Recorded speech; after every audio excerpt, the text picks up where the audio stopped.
Que pouvons-nous faire pour la prise en charge pharmacologique de la dépression difficile à traiter? Je pense que tout commence par une réévaluation diagnostique. L'un des facteurs les plus courants est que cette personne souffre de dépression. Mais y a-t-il d'autres facteurs? Pourrait-il s'agir d'une dépression bipolaire? Existe-t-il des circonstances de vie qui les empêchent d'aller mieux? Quand avons-nous fait pour la dernière fois des analyses sanguines qui pourraient identifier une anémie, une hypothyroïdie ou quelque chose de similaire? Ensuite, il faut évaluer l'observance et les interactions médicamenteuses. De nombreuses personnes ne renouvellent pas toutes les ordonnances que nous leur donnons. La recherche a montré qu'interroger les patients de manière non jugeante sur leur observance, par exemple en disant quelque chose comme « tout le monde oublie parfois de prendre ses médicaments », est efficace. Il est très utile de reconsidérer attentivement les interactions médicamenteuses possibles dans les cas de dépression difficile à traiter. N'écartez pas des médicaments pour un seul échec antérieur. Considérez tous les essais médicamenteux quand ils ont été effectués, puis évaluez la pertinence d'utiliser l'un d'entre eux dans les circonstances actuelles.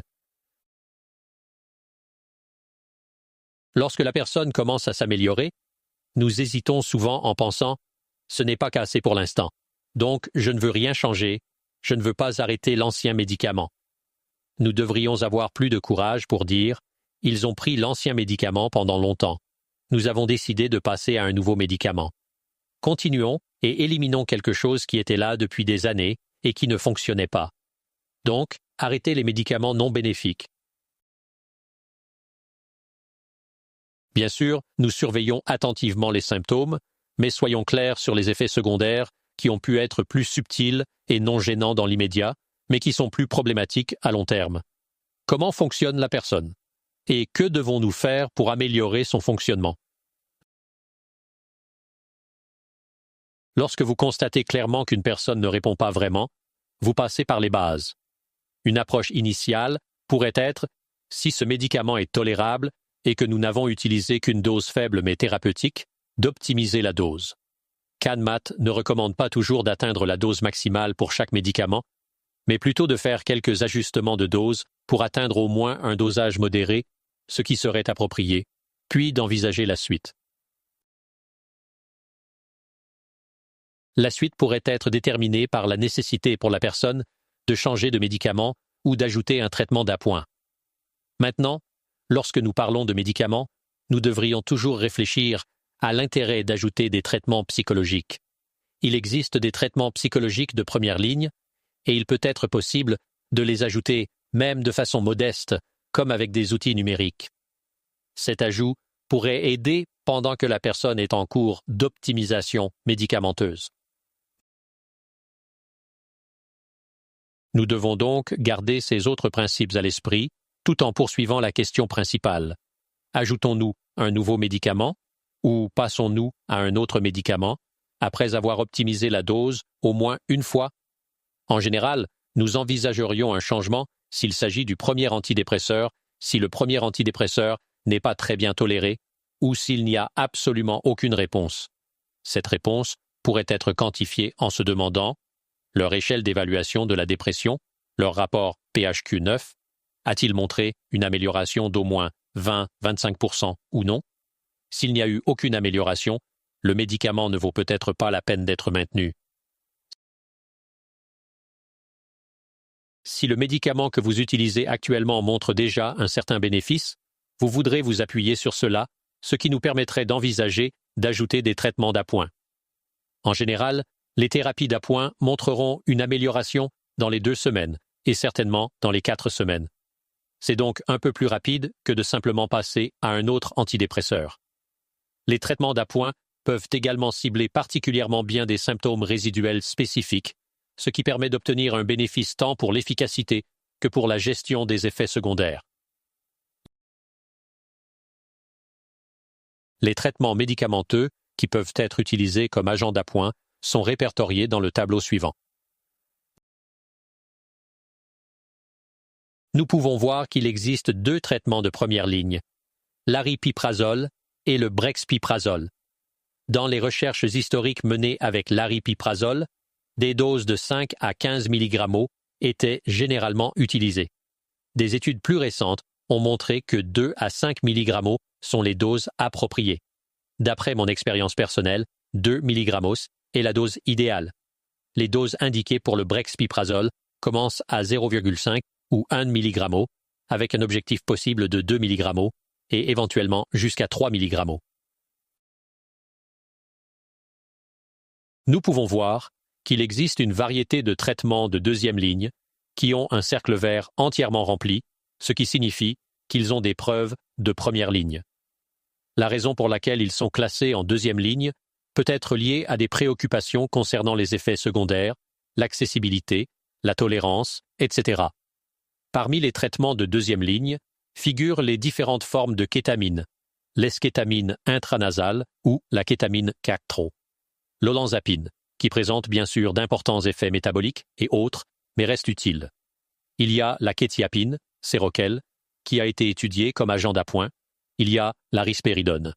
Et parmi les nouveaux agents, il y a la cariprazine, qui est très prometteuse, très simple à utiliser, généralement bien tolérée, et qui sera probablement élevée au statut de première ligne très bientôt.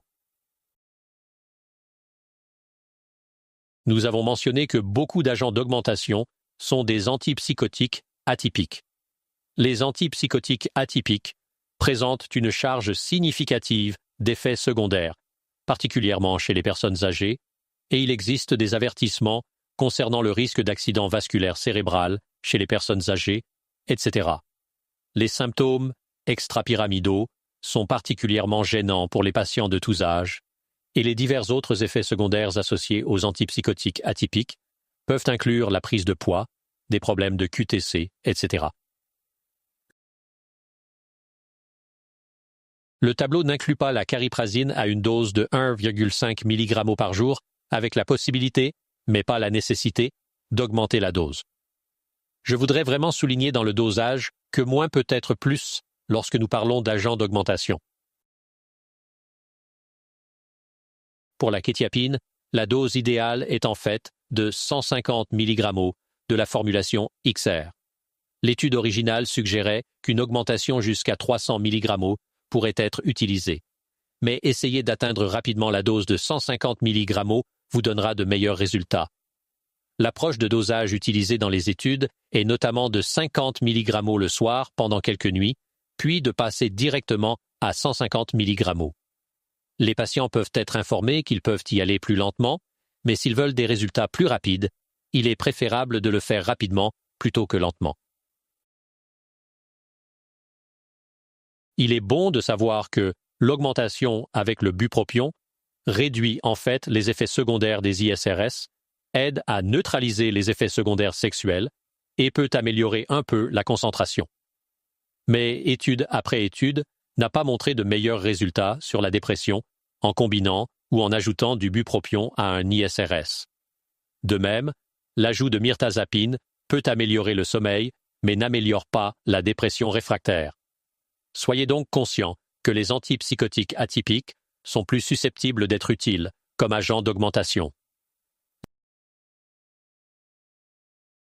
Les recommandations de dose sont toutes des doses modestes et vous devriez voir des résultats en 2 semaines.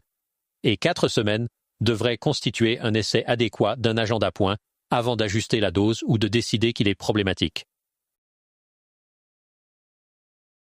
Il existe des recommandations de 3e ligne pour les agents d'appoint. La lamotrigine, l'amictale, à part l'éruption cutanée initiale, est très bien tolérée et de nombreux cliniciens et patients jurent par elle. Mais les preuves de son utilité réelle sont très minces. Les stimulants ont un rôle et ils sont extrêmement utiles pour améliorer le fonctionnement, car de nombreuses personnes souffrant de dépression conservent une faible énergie résiduelle et une mauvaise concentration. Les stimulants aident au fonctionnement, mais ils n'aident pas la personne à se sentir subjectivement mieux. Quelques notes de mise en garde. Il y a un grand intérêt pour les psychédéliques, mais tout cela est expérimental et nous ne recommandons pas le microdosage ou toute autre approche avec les psychédéliques. Enfin, si vous voulez guérir de votre dépression, Le cannabis fait obstacle, et ce n'est pas du cannabis médical ou quoi que ce soit de ce genre. Le cannabis n'est pas utile et est probablement nocif dans le traitement de la dépression. En résumé, quels sont les points clés? Tout d'abord, lors du choix des traitements, essayez plusieurs traitements de première ligne avant de passer au traitement de deuxième ligne. Une façon simple de procéder est de montrer le tableau des traitements aux patients.